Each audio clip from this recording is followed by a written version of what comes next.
to look at. All right, let's start this over, bro. No sound. Here we go. Now we got sound. Thank you, guys. Thank you, Jay Dizzle. Welcome. Hopefully you can hear me. Jay Dizzle, can you hear me? Let's start this over, okay? I can hear myself in the background. There we go. There we go. All right, man. So this my final thoughts on kind of my top 5 linemen. Whether I agree with it or not, it's kind of how I think this one's going to be. Yes, I did. I trimmed the beard, man. Yeah, I had to. It was looking too scruff. I had to line it up, man, because I was looking pretty gross. So, thank you for asking, Danny. Always observant. So this video, man, I have 3 or 4 players that are no-nos in this draft as far as the Houston Texans are concerned. But I do have a top 5 list. Whether I like the player or not is where I think that they're going to be projected. This is obviously before the combine, but this is after the Senior Bowl. So I think I got a real good look at all the practices throughout the week for the Senior Bowl plus the Senior Bowl itself. And I got to tell you, some of the guys that I was high on, man, they really let me down in the Senior Bowl. And I'll it, but I was highly disappointed, man. The corners, there was 3 corners that showed in the Senior Bowl, and I'm not gonna. What's up, Grub? So I'm not gonna say I watched them completely, but the ones that kept flashing to me, what's the guy from Temple? I think his name is like John Sim or something like that. The guy from Temple, a little undersized, but he had a great week. Corey Ballantyne from Washburn. I don't know where the hell he came from, but man, he's got good size, and he had good practices all week. Plus, he played the game really well.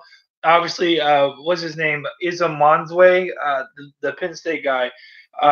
He looked pretty decent. Boyd from Texas looked okay. He was very handsy, but looked really good. He had a pretty good production.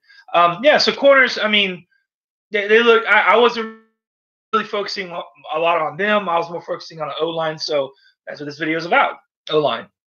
So again, so what I'll do is I will go with what stood out at the Senior Bowl as far as offensive linemen. To me, I separated in 2 different categories. I got a good category, which means it helped them or they are as advertised, and then I have a bad as they just had a rough week. And I'm not talking about rough. I'm not talking about 1 or 2 reps. I'm literally talking about a rough week. They had a rough week, and their stock either dropped, in my opinion, or they are not worth the hype that I thought that they would be in a one-on-one drill or in a game time situation that is not outside of their respective colleges. So I gotta tell you right now, I'm gonna address the bad first, because I have a lot of issues with the bad because a lot of the people that had bad production, in my opinion, were on my board in my last video. So yeah, man, after watching it, my opinion on them is skewed quite a bit. But I will tell you right now, the 3 people that absolutely 100% disappointed me in the Senior Bowl was Dalton Risner. Oh God, man, I can't. Ben Scholl, basically the Wisconsin guards. The Wisconsin guards got their asses handed to them all week long on one-on-one drills in the game. They just looked lost, slow, and just not what I thought they were at, bro. Risner is – yep. Hi, babe. Yeah. Okay. All right, so give me 1 second. I got the little one here. What you want?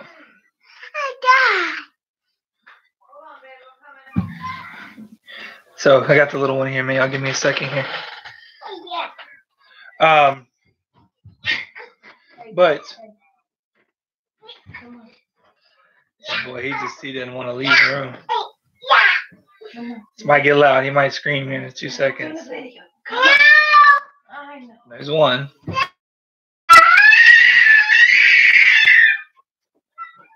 There you go. Loud boy, there he goes. So Yeah. No, man, he's been getting attention from me all day, man. He's been getting attention from me all week, as a matter of fact. So it is what it is, man. Anyways, sorry about that, guys. So we'll get back to this, okay? Um, so we'll get back to this. So yeah, so Reisner, Schwoll, and Dieter, they all looked shit. They all looked horrible. They looked bad, man. Um, they were leaning a lot. They were getting beat on one-on-ones. Bull rushers were destroying them. I was extremely shocked at how all three of them looked just miserable, just looked horrible. So there's that. I mean, no, I'm not going to make him offensive lineman. I don't care. I just don't want. I just don't want him to. I want him to do whatever he likes. So Titus Howard, 6'6", 6'6" guy from Alabama A&M. I was actually really curious to see what he had. Yeah, not as advertised. He's pretty much boo-boo stain. Alabama A&M. What do you want? Chuma, I think his name is pronounced Ogade or Ogaje from USC. An undersized left tackle. Really good feet, but he got beat a lot. Really good for people who tried to go around him on the edge. But as far as bull rushers goes, bro, it was horrible. It was horrible, man. It was just bad. It was a bad look for him. Dennis Daly, 6'6", 324 from South Carolina. I actually thought his stock would have went up. His stock went way down. He looked miserable the whole time. So I wasn't very impressed. And was it Perschebacher or whatever, Ross Perschebacher, whatever that fool's name is from Alabama? He just solidified my reason why I don't like Alabama offensive linemen. That's just reality. So hold on, man.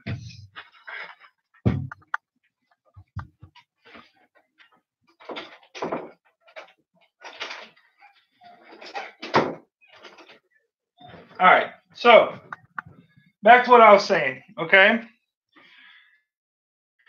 Hey, my dog wanted to come in here and take a look at what was going on, right? So again, those were the guys that I was not impressed with. They got pushed around a lot. They either by bull rushes or swim moves.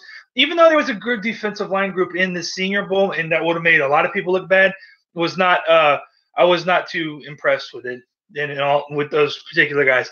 And Reisner disappointed me probably the most out of everyone in the Senior Bowl. He looked like trash. I was extremely disappointed in it. So disappointed that, in fact, I have to take him off my top 10 list.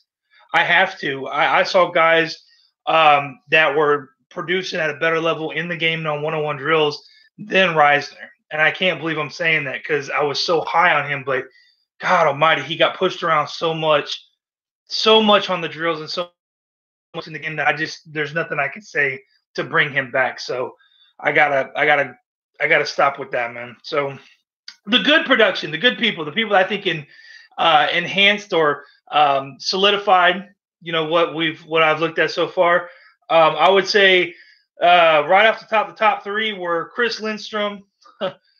Just continues to get better and better, man. Oh my God, the guy looks great. Max Sharpering, Northern Illinois guy. He had a couple of drills where he didn't look too hot. For the most part, had a solid outing. He helped, and I really like what I see out of him. He always keeps his hands in, keeps the elbows in, hands up in the initial pump. I like that about him a lot, and he's long, so that helps. He can lean sometimes, but that's something he can be coached out of. In all honesty, in my opinion. Let's see. Caleb McGarry, my boy. Caleb McGarry had a great week, bro. He did really, really good, man. I was very impressed with his technique, and he threw people around. Speed rushers didn't matter. He was on it.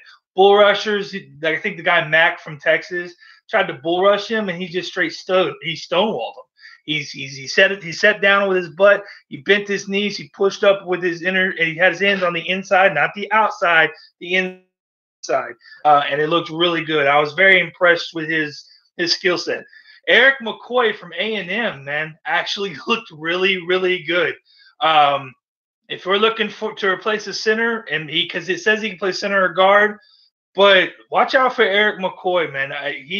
He shot up big time, man. I was very, very impressed with him as well.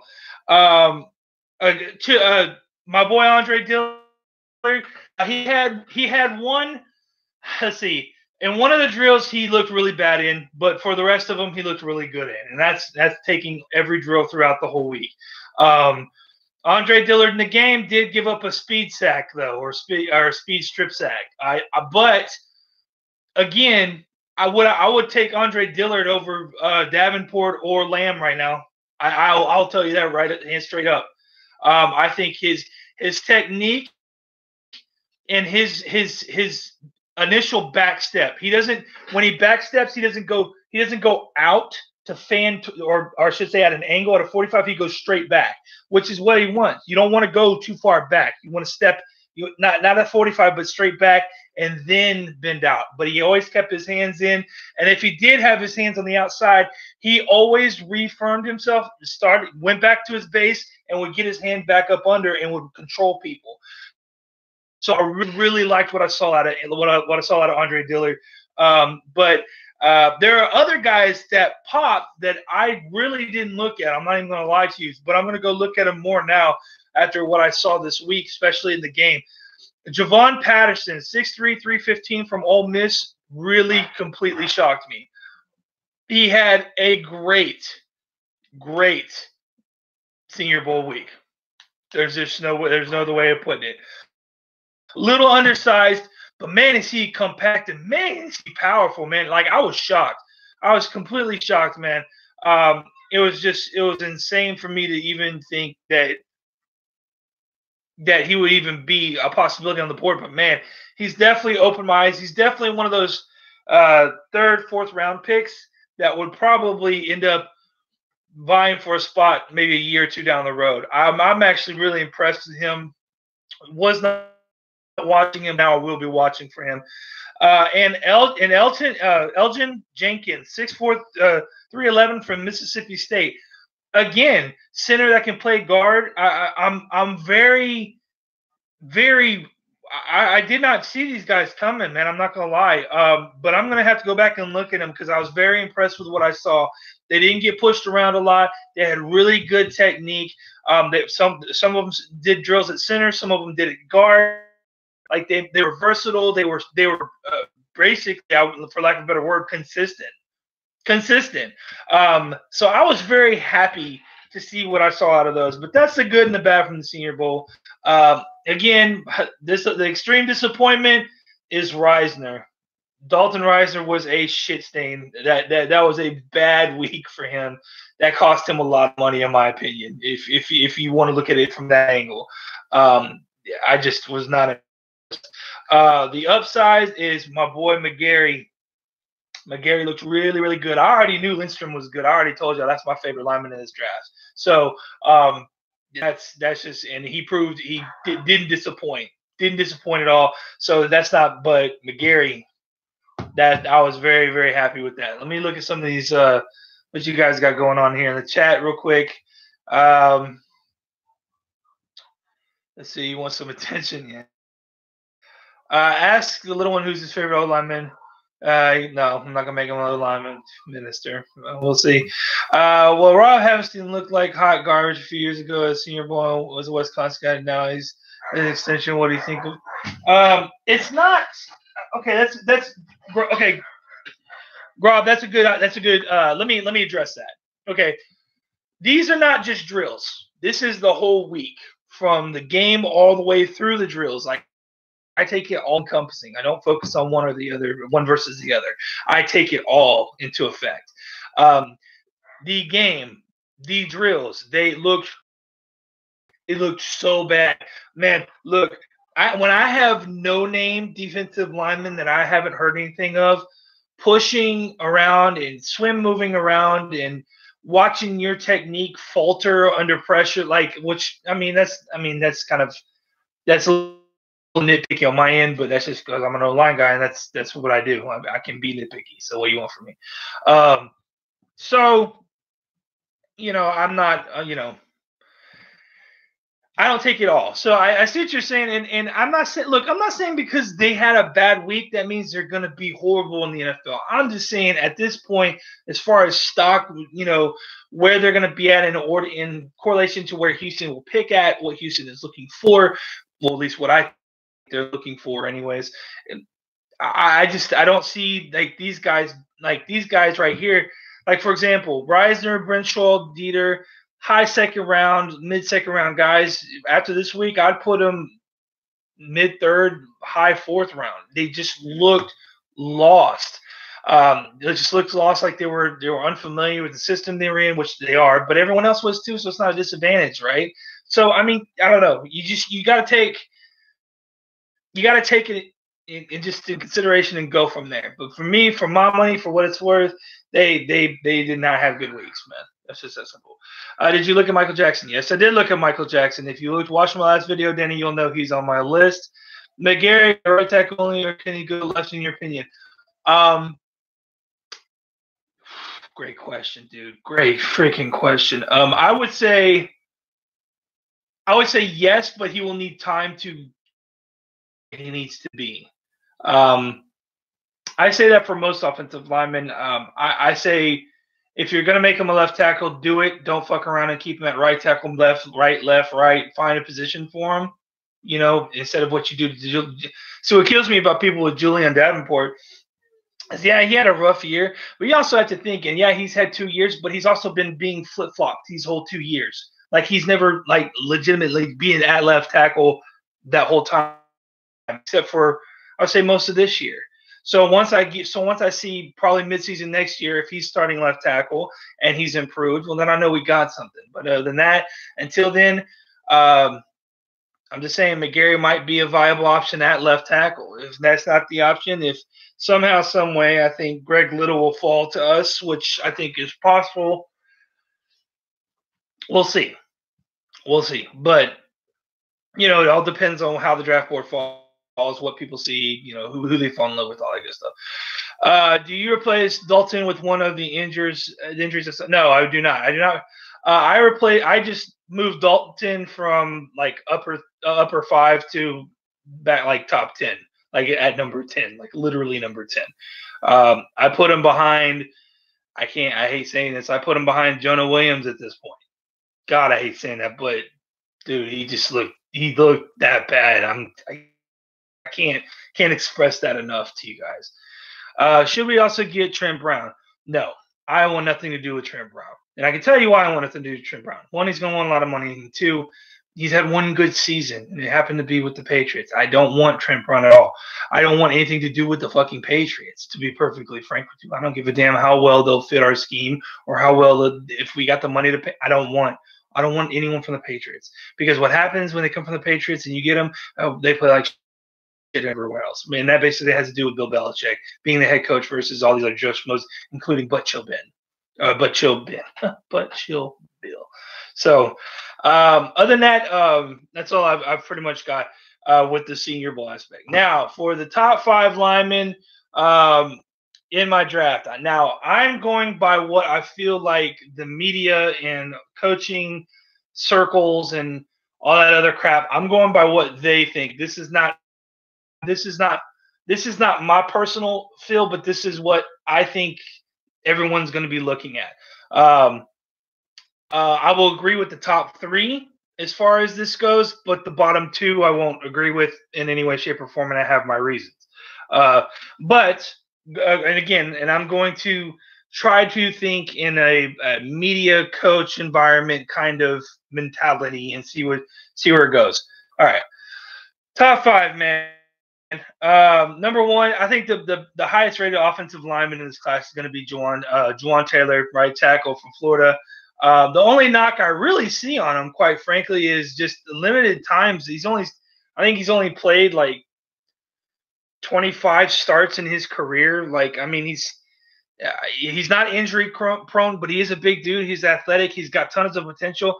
His technique is not great, but it's not horrible. I would say it falters when he gets just someone else's. But I would say that I got to be honest with you. I'm starting to understand why everyone was saying Jawaan Taylor's probably the best lineman. He'll be the first lineman off the board come this draft. And I think realistically, all it has to do with is just he's just a little inconsistent. Inconsistent in limited time starting. So we'll see, but that's just me. Number two, and I'll even give you where I think they'll fall. I think Jawaan Taylor falls anywhere between the 5th pick and the 10th pick. I think that's just about the right spot that you'll start seeing offensive linemen come off the board. Do not be surprised if you see defensive line, linebackers, and quarterbacks fly off the board in the top 15. That's just my opinion, but that's just where I think it goes. The second best offensive lineman in this class, to me, without a doubt, is Chris Lindstrom. I think he goes anywhere between number 5 and number 15 pick. I think that his stock, I think they were projecting to be a second rounder before this week. Well, magically, lo and behold, now all of a sudden people are saying, oh, he could be a mid-first rounder. Thank you for jumping on my bandwagon. I've been saying that shit long before this even come up. But this is what it is. I mean, again, he played right guard.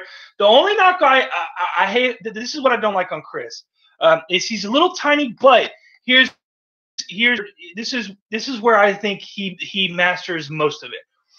He gets bull rushed, just based on his size. He gets bull rushed, and even on the one-on-one drills at Senior Bowl, you saw it. But when he gets bull rushed, he re-anchors well, and he is very, very, very fast and very aware of his surroundings, meaning he can recover quickly, get his form, get up under the pads, keep his elbow, keep his hands in while grabbing the breastplate and mimicking mirror. So he's got great feet. Like, he can get bull rushed, but that's a real small downside to what he can actually provide, because he actually recovers quite a bit, and he recovers well, and he recovers in the technique. That's not easy to do. Let's be honest. So that's why I think he goes anywhere between the 5th and 15th pick in the first round. I think it's an instant starter for any team. Honestly, I think he's really. I think he could come in and just challenge immediately. I don't think he's going to be Quentin Nelson or anything like that. I don't think there's anyone in that draft that is like that. But, at the same time, I think he would start. I think Taylor, Lindstrom, and Little are probably the only ones that I think would start day one on any team, if you want me to be perfectly honest with you. Which brings me to my third pick, Greg Little. Everyone knows about Greg Little. The knock on him is he's just inconsistent, man. He's got the gift, no doubt. But I think I project him to go anywhere between the 10 and 25 range. So that definitely puts him in our spot. I know some draft analysis and experts are trying to say that they think that he could be at our pick and that we would pick him up. Would I be against that? Not really. I mean, because it's better than what we got. Let's just be honest about it. I'm worried about his technique and his inconsistency, because, I mean, if we're going to draft someone who's inconsistent, we might as well keep with what we got, because we're already inconsistent. I want someone who's consistent. I don't know. Call me stupid. Maybe that's just me. I'm not saying he's not gifted. I'm not saying he can't play. I'm not saying he couldn't even start for our team day one. I'm just saying that I would rather take chances on other people who are consistent with less athletic ability than someone who's an athletic nightmare but has no technique and is very inconsistent. And again, to each his own, right? The last two people in my top 5, I wouldn't touch with a 10-foot pole, and I've got 20 freaking million reasons why, and I'll only go through a few of them. At number 4, unfortunately, in this lovely world we live in, Cody Ford from Oklahoma. My disdain for Cody Ford is more than actually my disdain for Jonah Williams. Cody Ford, to me, is one of the prospects that benefits literally from his size and his ability to run block, and that's about it. That's it. It's he's projected to go anywhere between the 15th and 32nd pick overall. I've watched vast film on him. I watched the OU Alabama game of him, and he didn't play bad in that game. But what I will say, for someone who is supposedly, this is what kills me about people, and this is what's going on in Houston. This is why Houston gets pissed off. I'm going to come back to that. Okay. What I'm saying is, for someone who's played right tackle most of his career, right? Most of his career, why do you think he'd be the better guard? As if you've watched any Soft Sports, any J&J Sports in particular, with any O-line talk when it comes to myself or Wink, we will tell you those are two different positions. You can't just go, oh, he's a big dude, put him in right there. It doesn't work like that. His skill set does not meet a guard format. All right. When you're a guard, it is very, very difficult for you to be a guard of his size that he's got the athletic ability, but he has really bad technique. Let me rephrase. Let me put it this way. Go back on any Cody Ford highlight film. As a matter of fact, type this in. Cody Ford. That's it. And then you'll see the Oklahoma OU game. And I want you to go watch 74, that whole game. This man stands before the snap is almost straight up and down. He's almost parallel. He's got like a slight bend, and it's not even at his knees, it's at his hips. His technique is, when it comes to pass rushing, bull rushes or speed rushers, he has problems with it. I'm not saying he gets beat on every play, but for someone who's supposed to be as talented as him, he gets beat quite a lot. I will not sit here and say that he can't run block. The man can run block. He can run block his ass off. I'm not even going to sit there and say he can't. He can run block. But again, I don't want someone who's half-assed. Again, I keep saying this. This is why Houston fans, this is why the O-line is what it is right now. Because we want people who are versatile, who are not really, who can do either pass block real well or run block real well. They can't do both above average. Like, I don't understand why we can't find balanced linemen. And in this particular draft, these last two people are not bounced because they are going to get bounced around from guard, center, to tackle, to this, to that. I mean, like, it's hard for me to evaluate someone that I want them to plug in a particular position when they only play that position every now and then. Again, I don't understand the mentality of why people think that that's okay and that it's just that simple just to plug in a guard at tackle or a tackle at guard or guard at center or center at guard or center even at tackle, if you want to go that route, right?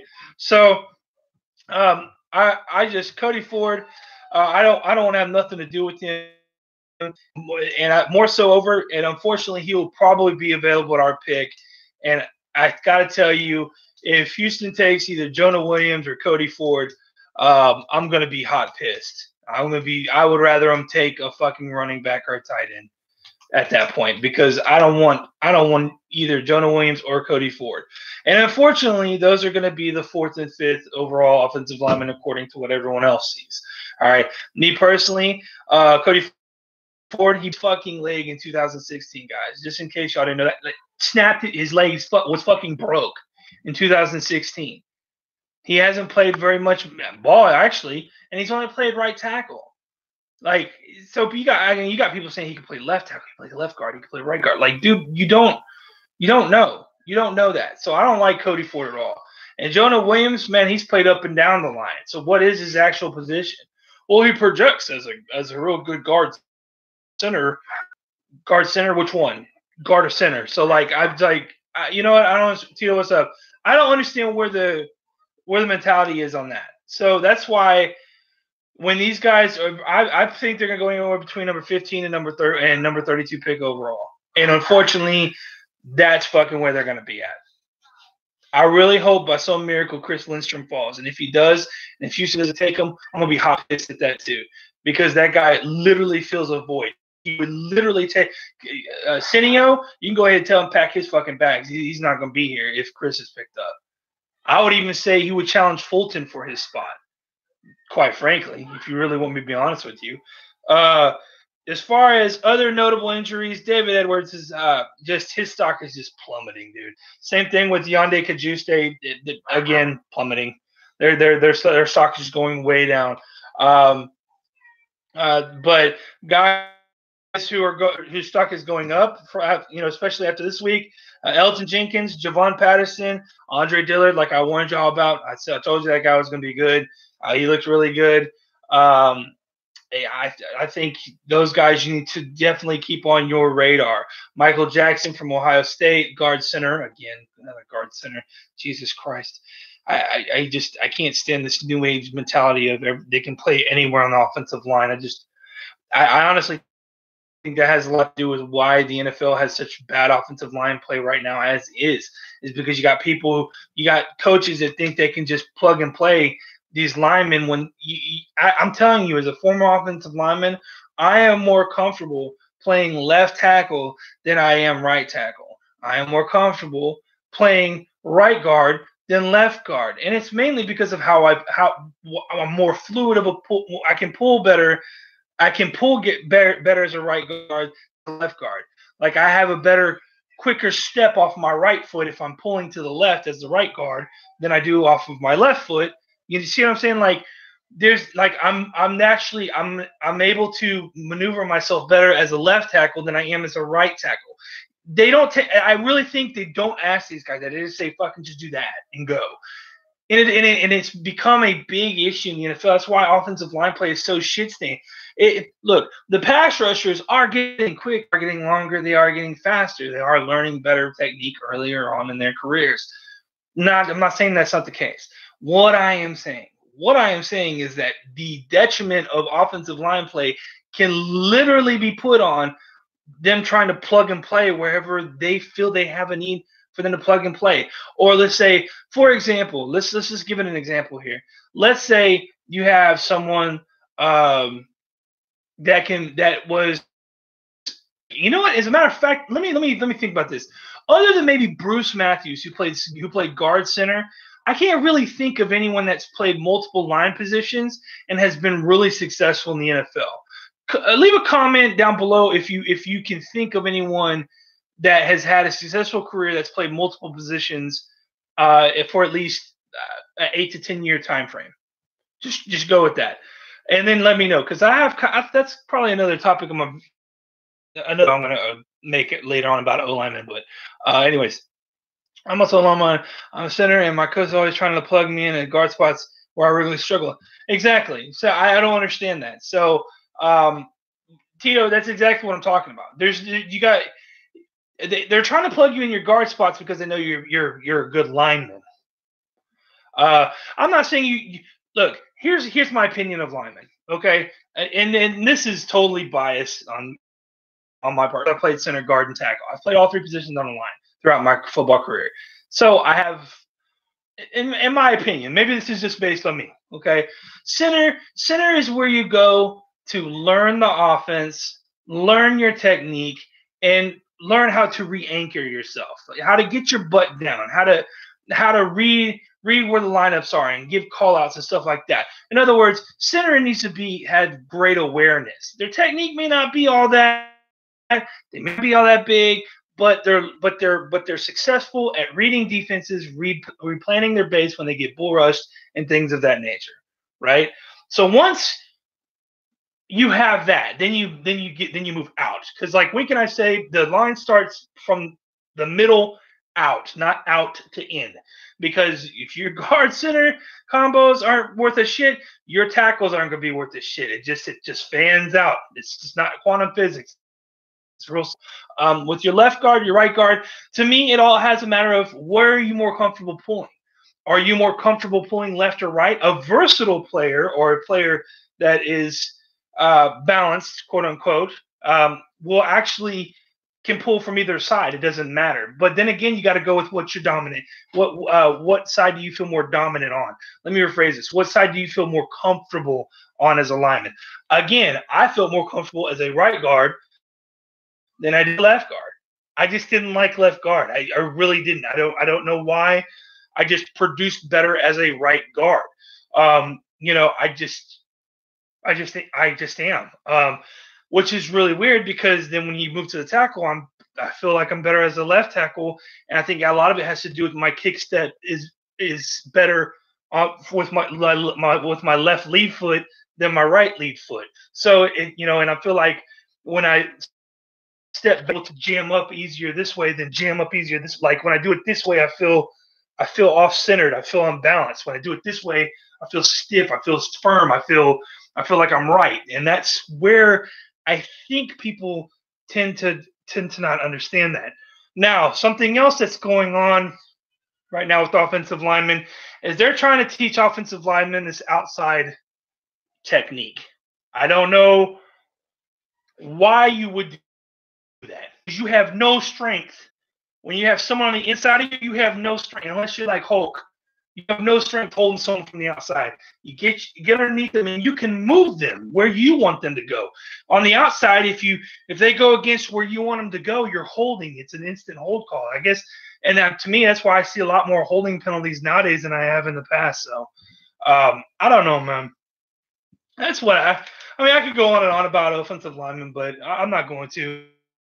I'm gonna go ahead and end this right now, guys. You guys leave a like, comment, subscribe below. Tell your friends. J&J Houston Sportscast will be way better. I think John and I will probably do a chill session tonight. Bring any questions you want. We can talk about anything. It doesn't have to be sports. It can be anything at that point. But it's kind of like Soft Sports is Cush Den only, or not the Den. My bad. But it's just like it's our chill session, you know. We'll call it, the pub. Fuck, I don't know. What do you want? Anyways, as per usual, we can agree to disagree, but thank you for stopping by. If you have any questions, leave a comment, and I will try to get to them as fast as I can. See you later, guys. Have a blessed day.